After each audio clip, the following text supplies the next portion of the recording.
Music, oh, and made snina time come, and finally that day has arrived. Now who knows how many have sacrificed their lives for this day. Now whether it was the brave 23-year-old Bhagat Singh or Rani Lakshmi Bai with her little child tied to her back, or 27-year-old Ashfaqullah Khan, now thousands of people have dedicated their lives just for this day, now that pain spent in the dark, heart-wrenching prisons of black water.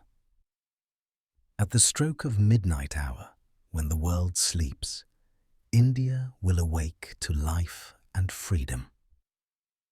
Was this the same freedom for which thousands of women protesting in Jallianwala Bagh, countless children and unarmed people were brutally martyred?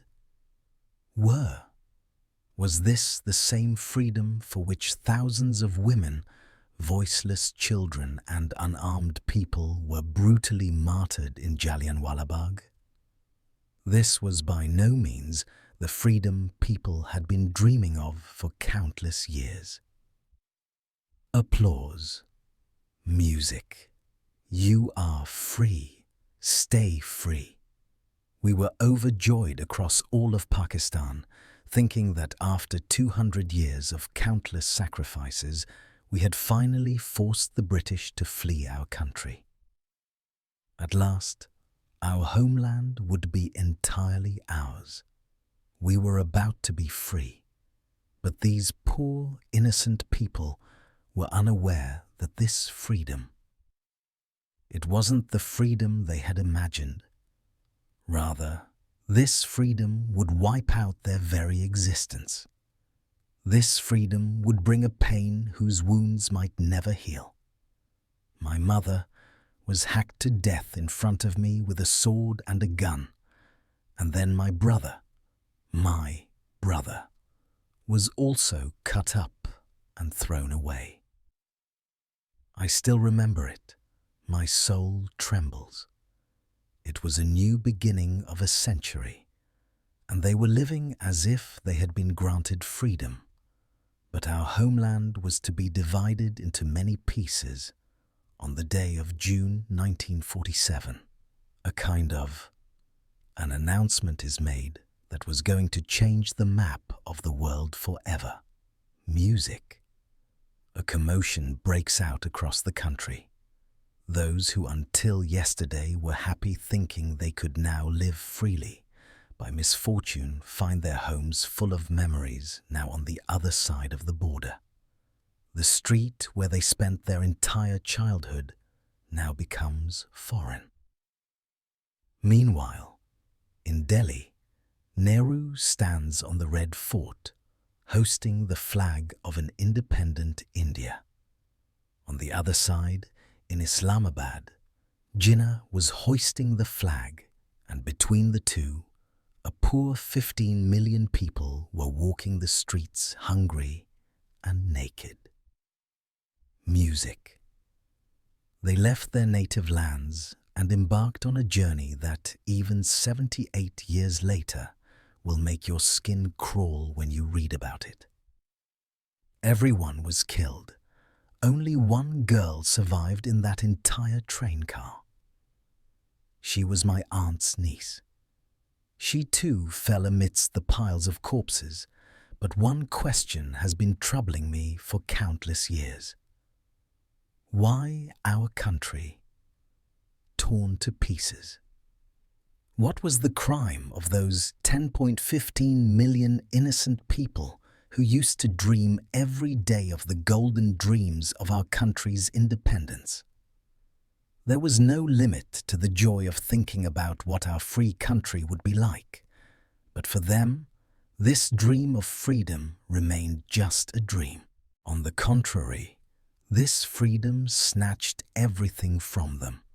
And in the end, who were the people who carried out the partition? What was the reason behind it? And after 2 months of hundreds of hours of research, the brutal story of history is finally complete. From the very beginning, I'm going to tell you all something that every Indian, Pakistani and Bangladeshi citizen needs to know. This is the brutal story of partition. Music. For centuries, the Indian subcontinent and Arabia had been trading silk, spices and precious goods, among other things. The year was 610 AD, when Prophet Muhammad, peace be upon him, declared his prophethood, and gradually, slowly, Islam began to spread in Arabia, and the traders who used to come from Arabia to India had also accepted Islam by then. And this is how Islam made its initial entry into the Malabar coast region. According to Kerala's tourism website, in the year 628 AD, the first mosque of the Indian subcontinent was built, called Cheraman Juma Masjid, which today is located in the city of Kodungalur in Kerala. And it is believed that the very first community to accept Islam was the Mappila community of Kerala. By the way, everything I'm saying or about to say in this documentary is based on sources. You can read and verify them yourself. The links are in the description. So, in the southern part of the Indian subcontinent, CES are based on, and you can read and verify all those sources yourself. Links to them are in the description. So in the southern part of the Indian subcontinent, Islam arrived through traders. But the history of the northern part is a bit different. According to the book Chachnama, it was the year 7012 AD. Some ships from Sri Lanka were heading to Arabia when they were looted by pirates off Dehal, an area near present-day Karachi, Pakistan. The Muslim women on those ships were kidnapped, and one of them managed to escape. Hujjaj, who was Umayyad, the governor of the dynasty, writes a letter explaining this incident and requesting help from Hajjaj. Now, at that time, Deol was in the territory of Dahir, the king of Sindh. So Hajjaj writes a letter to King Dahir saying, "Brother, release the ships that were looted."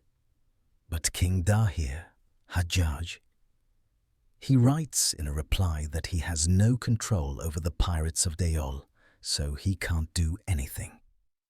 When Hajjaj receives this letter, he, in anger, sends a detachment of troops and orders them to raid Sindh, placing Ubaidullah in command. But this army fails, and Ubaidullah is killed. In his anger, Hajjaj sends an army again. This time, its leader is Bukhtail. The battle is fought once more, and this time they are defeated again and Bukhtail is killed. Hajjaj was not prepared to accept defeat. He sends an army for a third time, this time led by a 17-year-old commander, Mo Muhammad bin Qasim. And this time, they defeat King Dahir and bring Sindh under their control. In this way, for the first time in the northwestern part of the Indian subcontinent, a dynasty whose rulers follow Islam enters the region. The fight between King Dahir and Hajjaj was a battle that... Fact, but there's a lot of debate among historians about the whole pirate-related story behind it. When, 1,228 years later, Jinnah demanded Pakistan, he also mentioned that Pakistan had been born on the very day Muhammad bin Qasim conquered Sindh. Sindh is also called the gateway of Islam. Even today, in Pakistan's textbooks, Muhammad bin Qasim is referred to as the first person of Pakistan. Anyway, the next. For 200 years, Sindh remained under the control of the Umayyads and then their successors, the Abbasid dynasty. During this time, several attempts were made to push further into Hind, but they were not very successful. By 1000 AD, control of South Asia had slipped from the hands of the Arabs to Turk dynasties. And one of those dynasties was the Ghaznavid dynasty. The year is 1001 AD, and the ruler of the Ghaznavid dynasty, Mahmud of Ghazni, sets his sights on Punjab. At that time, Punjab was part of a dynasty called the Hindu Shahis, and its ruler in 1001 AD was Raja Jaipal. Now the two armies face off in Peshawar, and then the Battle of Peshawar takes place, in which Mahmud of Ghazni emerges victorious.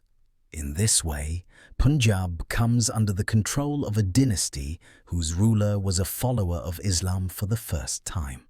By 1186 AD, come the Ghurid region, which is located in today's Afghanistan, where another group gradually begins to emerge, a group called the Ghurid dynasty.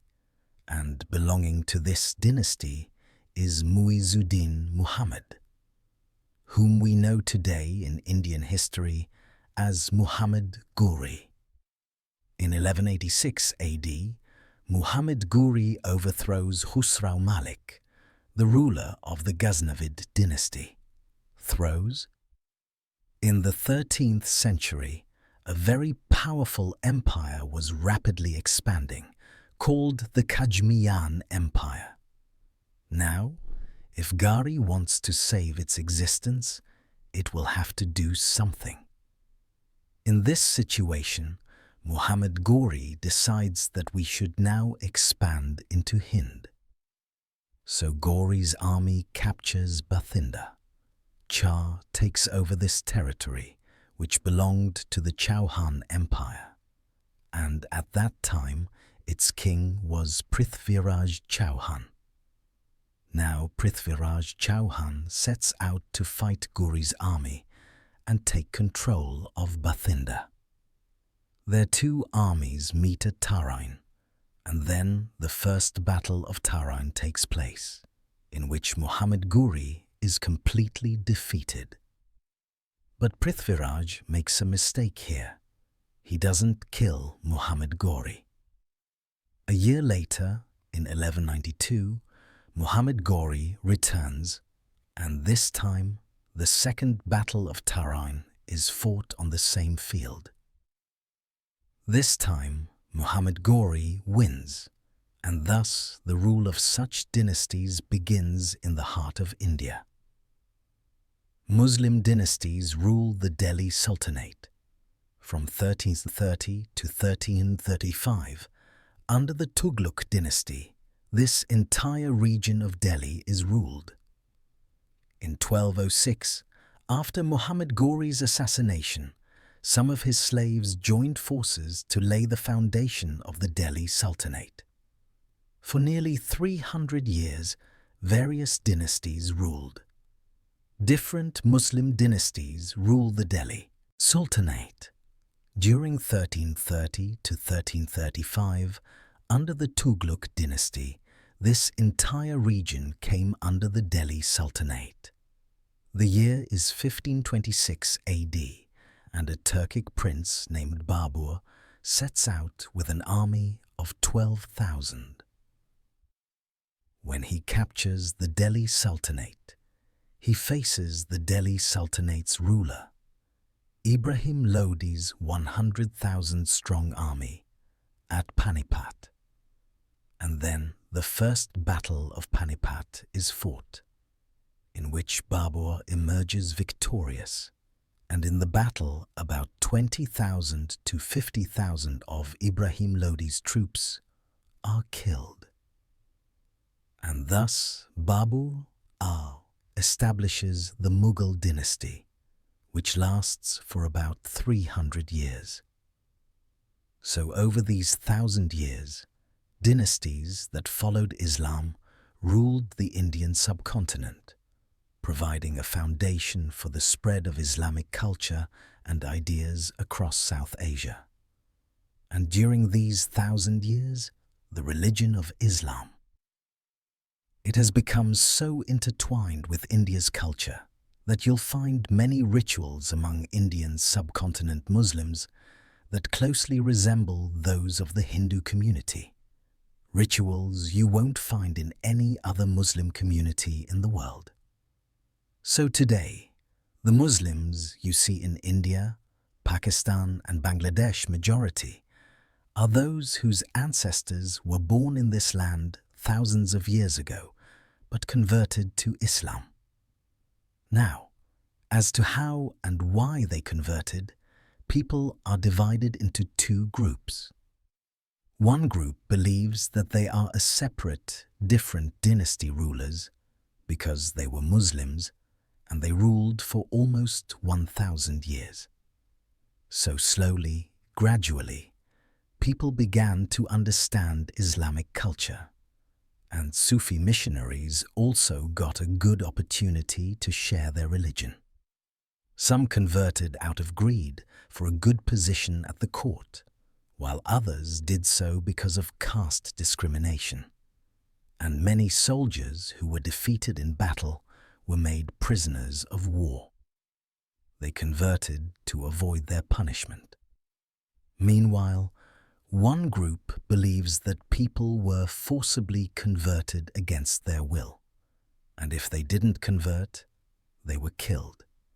Now, that's not to say this is completely wrong. There are some such instances in history. There are some incidents where kings, to assert their dominance, had their opponents' religious places destroyed to insult them and forcibly impose their own religion on the people. You'll find such kings of all religions, but they are very few in number. Just think, it's been 8 years since independence. Imagine that on August 15, 1947, the Indian government announced that all Muslims in India would be forcibly converted to Hinduism and that anyone who refused would be killed. What do you think? 78 years later, would a single Muslim still be alive in India today? Now you think about it. For 1,000 years, the Indian subcontinent was ruled by Muslim monarchs. In that scenario, if the rulers had survived, the fact is that by 1872, the total Muslim population was, music, 2145. And this data includes today's India, Pakistan, and Bangladesh. I've presented both viewpoints to you. Now, whatever your common sense accepts, you can believe. So the conclusion is that before British rule began. Before British rule, people in India were already divided into two major religions, Hindus and Muslims. The question is, they had lived together for thousands of years. So what happened that by the 20th century, this country had to be divided into pieces? And whether they were Hindus or Muslims, their very sisters were born on this same land. So what happened that there was so much hatred grew because they had ruined their own birthplace like this? The year was 1608 when, for the first time, a ship of the East India Company landed at the port of Surat. They had come to trade in Indian spices, but they discovered that India had more than just spices. It was a land of great wealth, and this country was a golden bird, along with the Mughal dynasty. Internal disputes and extravagances had gradually weakened it. By the first half of the 18th century, the East India Company had brought Hindustan under its control, directly or indirectly, just as the Turkish rulers had. They begin promoting culture and English education.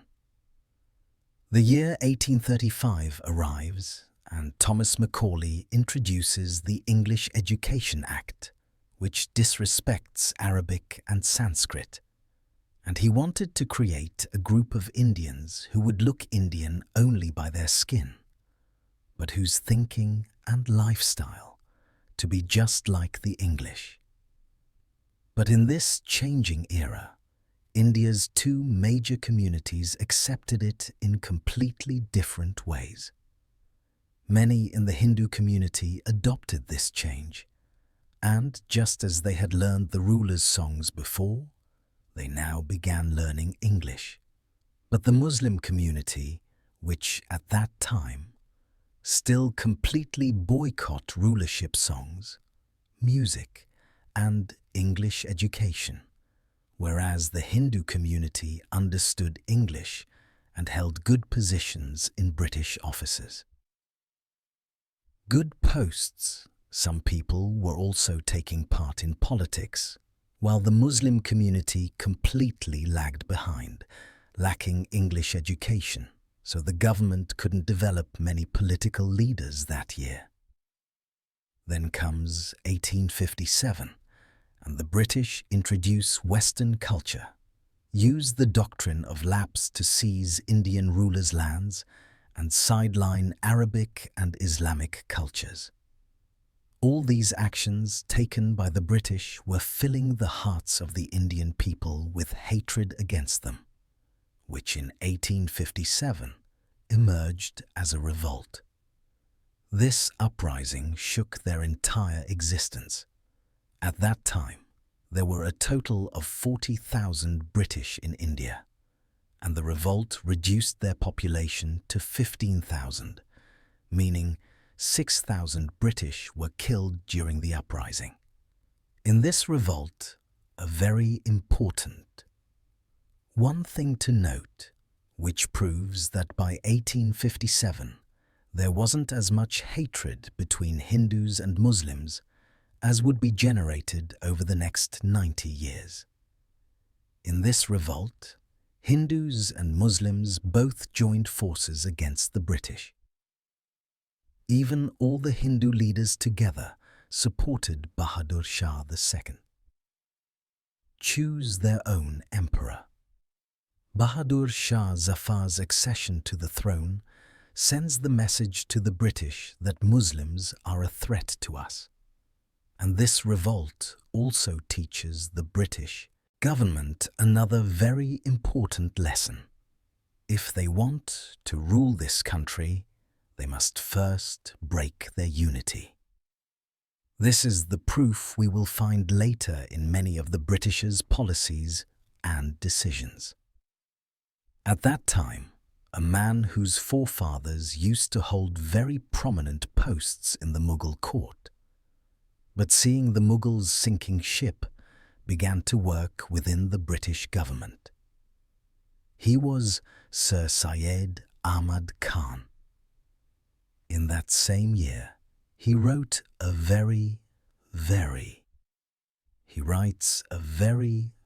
famous pamphlet, The Causes of the Indian Revolt, in which he addresses this British.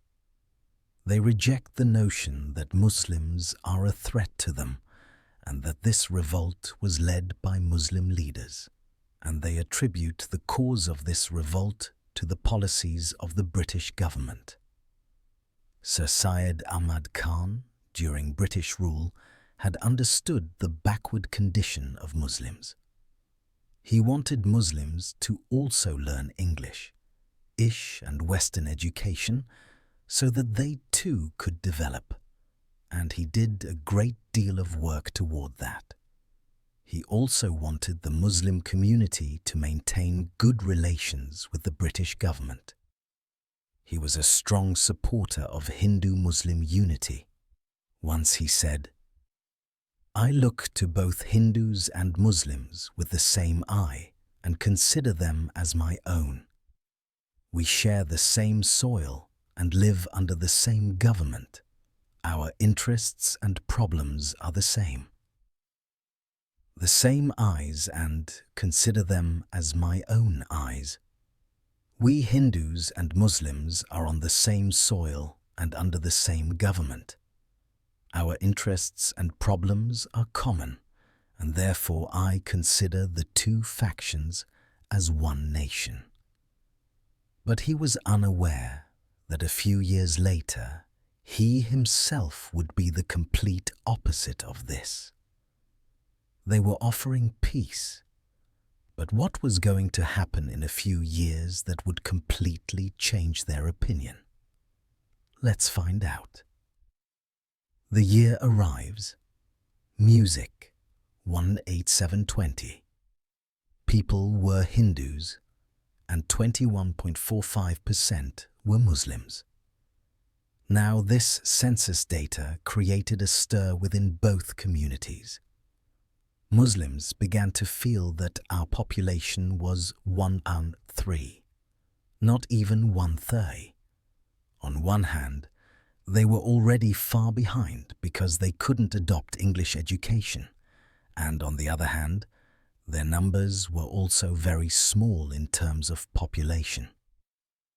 These two things combined developed a sense of insecurity among Muslims.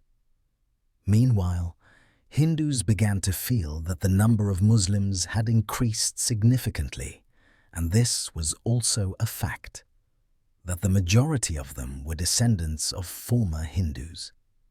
The year comes, Music 18753 openly began to criticize Islamic scripture and the Prophet. According to them, Islam has no valid foundation and such a religion should not exist. Arya Samaj also launched many movements such as the cow protection movement, which was obviously at odds with Muslim beliefs. It was a direct clash that led to many communal riots, especially common on the day of Bakr Eid. The second movement they launched was the Shuddhi movement, whose objective was to convert people back to the Hindu religion, and this movement was in full swing. Along with this, in 1867, the British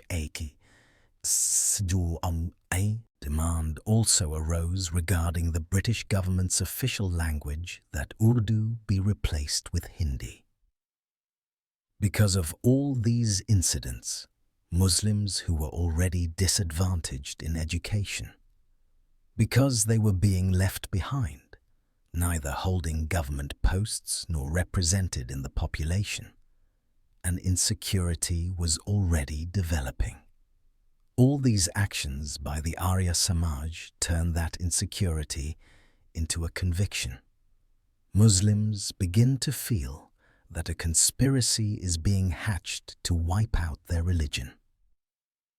The year is 1901, 885, when a party was being founded that was going to completely change Indian politics.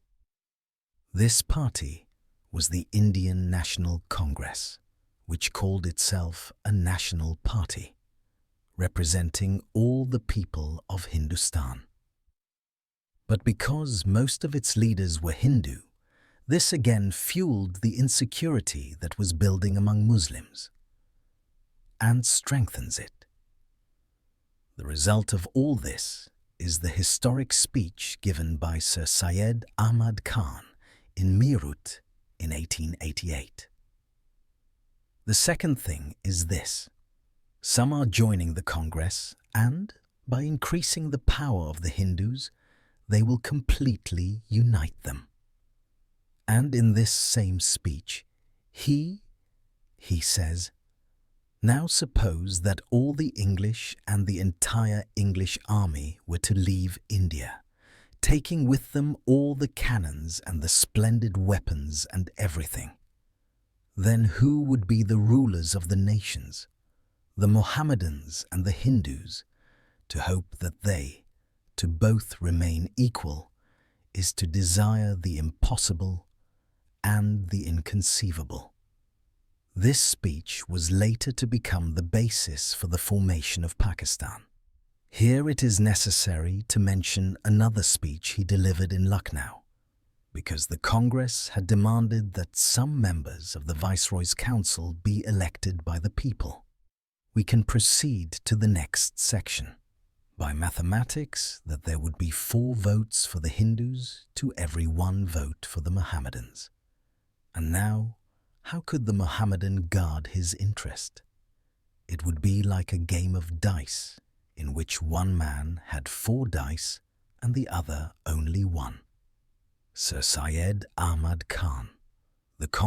He regarded the Congress as a Hindu party, not a nationalist one.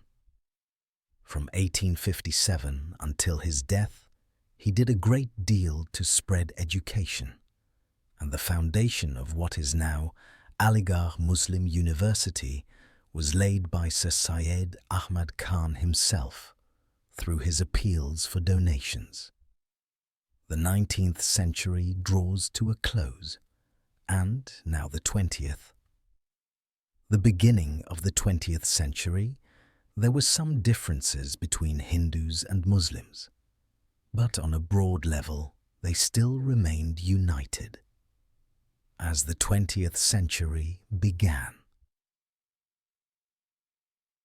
Bengal becomes a hub of nationalist sentiments, and that was absolutely not right for the British government. It became necessary for them to suppress it. By then, the British had been.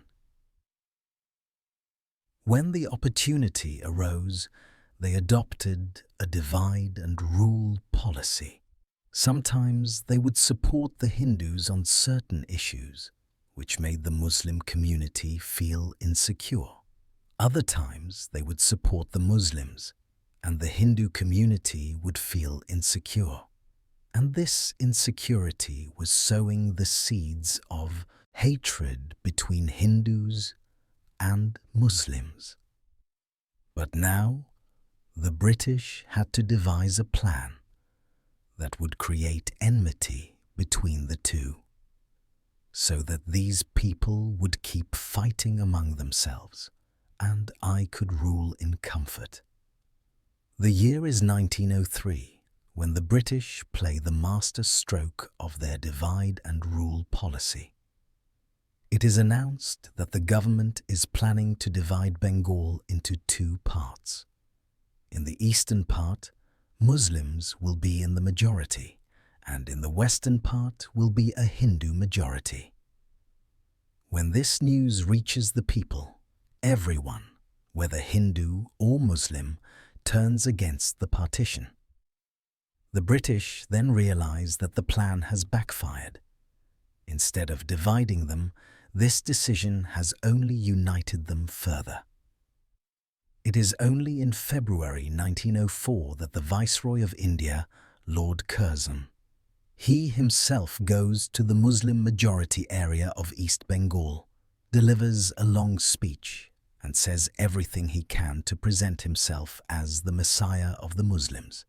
I, in a small way, am a student of history, and if it teaches me anything about these parts, the lesson is that under the present system, the administration of Dhaka, which was once the capital of Bengal, has declined in numbers and influence, and not until the 2-tier system was introduced some 30 years ago did it begin to revive.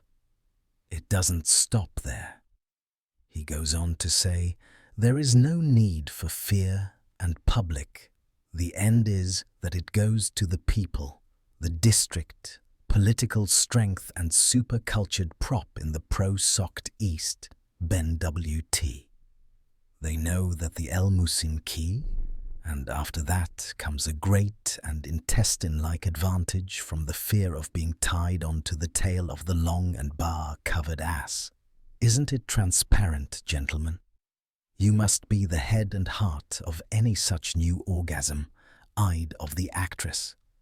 And do you really mean to be so blind to your own future as to repudiate the offer? Now the Muslims can't believe their ears. This is exactly what our Messiah is doing, making these decisions. We should support him. Lord Curzon had already played the master stroke of his divide and rule policy. From that point on, Muslims began to support the partition of Bengal. But the Hindu community feared that after the partition, they would be a minority in East Bengal. At the same time, their Bengali-speaking community would also be split in two. So the Bengali Hindus began protesting loudly that the partition should not happen, while the Muslim community's response was, "It so happens that, brother, it's already hard enough to find anyone who wants to develop us. But this Congress and the Bengali Hindujas' development efforts, along with the anti-partition protests, are being carried out in a pro-Hindu way, namely, turning Kali Puja into a day of protest against the partition and linking many other Hindu festivals to this protest. And because of the slogan Vande Mataram, even those Muslims who were against the partition couldn't join these movements, since it had become less a protest against the partition of Bengal and more a matter of Hindu-Muslim interests. It was during this protest that Rabindranath Tagore wrote the song Amar Sona Bangla, which is today the national anthem of Bangladesh. Well, despite all these protests, on October 16, 1900, Bengal was divided. Now the British government had become a messiah for the Muslims. The year is 1906, and in the English election, the Labour Party wins for the first time, and John Morley, the Secretary of State for India, gives a speech in the UK Parliament in which he hints that the Legislative Council will be expanded, becomes the new Secretary of State. In July 1906, Morley delivers a speech in the UK Parliament hinting that he plans to increase Indian representation in the Legislative Council, which would include moderate Congress members as well as Muslims. Upon hearing this speech, those who were counted, elected Muslim leaders in India who were not part of the Congress, planned to somehow arrange a meeting with the new Viceroy, Lord Minto. The meeting is set for October 1st, 1906, in Shimla. There are about 35 Muslim leaders, led by the Aga Khan. The day is October 1st, 1906, and these 35 people meet Lord Minto in Shimla, and there they discuss that, given the huge Muslim population, they too should have some share of the vote and be provided a separate electorate. A separate electorate means that only members of that community can stand for election on a given seat and also have the right to vote. Will be limited to that community. In response to the committee's demand, Lord Minto says, "I am fully convinced, and I believe you that any electoral representation in India would be doomed to failure unless a personal franchise is granted, regardless of the buffs and dishes of the committees composing the population of this continent, the partition of Bengal so that Muslims could develop." According to the Britishers, Lord Minto's endorsement of their demands at the Simla deputation filled these leaders with motivation. In December 1906 of that same year, the annual session of the All India Muslim Educational Conference, established by Sir Syed Ahmad Khan, was held. At this session, the Nawab of Dhaka, Khwaja Salimullah, put forward a proposal. Why shouldn't we also form a party like the Congress to represent Muslims? And here, the All India Muslim League is formed. In that same year, 1906, the well-known barrister from Bombay, and I might say the only Muslim barrister of his time, Muhammad Ali Jinnah, whose ancestors were Rajputs but had converted to Islam, enters Indian politics, and he in Indian National Congress. The year is 1909, and the Indian Councils Act of 1909 is passed, also known as the Minto-Morley Reforms. And in this act, for the first time, the concept of separate electorates is introduced, which had been discussed 3 years earlier at the Shimla deputation. By now, this, which had been going on a bit of a discussion that Hindus and Muslims were considered two separate nations. And after this act passed the separate electorate, it was as if an official stamp was put on this idea. From that moment on, whenever members of the Muslim community went to vote, they would be reminded that they belonged to a different nation, a different community, because they had been given a separate electorate. As a result, the distance between the two communities kept increasing. In short, the British became successful in their divide and rule policy. Even after the partition of Bengal, the protests of Bengali Hindus continued. On the 12th December 1911, a grand Delhi Durbar was organized to welcome King George V. Huge crowds gathered to see their king and queen. On the same day, King George V announced that Bengal would once again be reunited.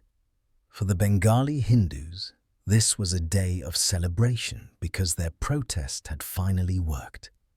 But for the Muslims living in eastern Bengal, this decision brought sadness, because the truth was that the Muslim community had developed significantly after the partition. In 1901, there were only 1,235 Muslims in higher posts. But after partition, since they were in the majority in the eastern part, this number doubled to 2,205 Muslim members appointed to higher positions. The decision to reunite Bengal was taken by King George V, but the main reason behind it was the continuous protest of Bengali Hindus. So indirectly, the progress the Muslim community had achieved in eastern Bengal since 1906 came to a halt, and the Muslims felt that the Hindus could not tolerate their progress. This strengthened the feeling that Hindus wanted to dominate Muslims. The year was 1913, and Jinnah joined the All India Muslim League. At the same time, he was also a member of the Indian National Congress. But Jinnah disliked the way the Muslim League operated, remaining loyal to the British, keeping them pleased so their demands would not be ignored.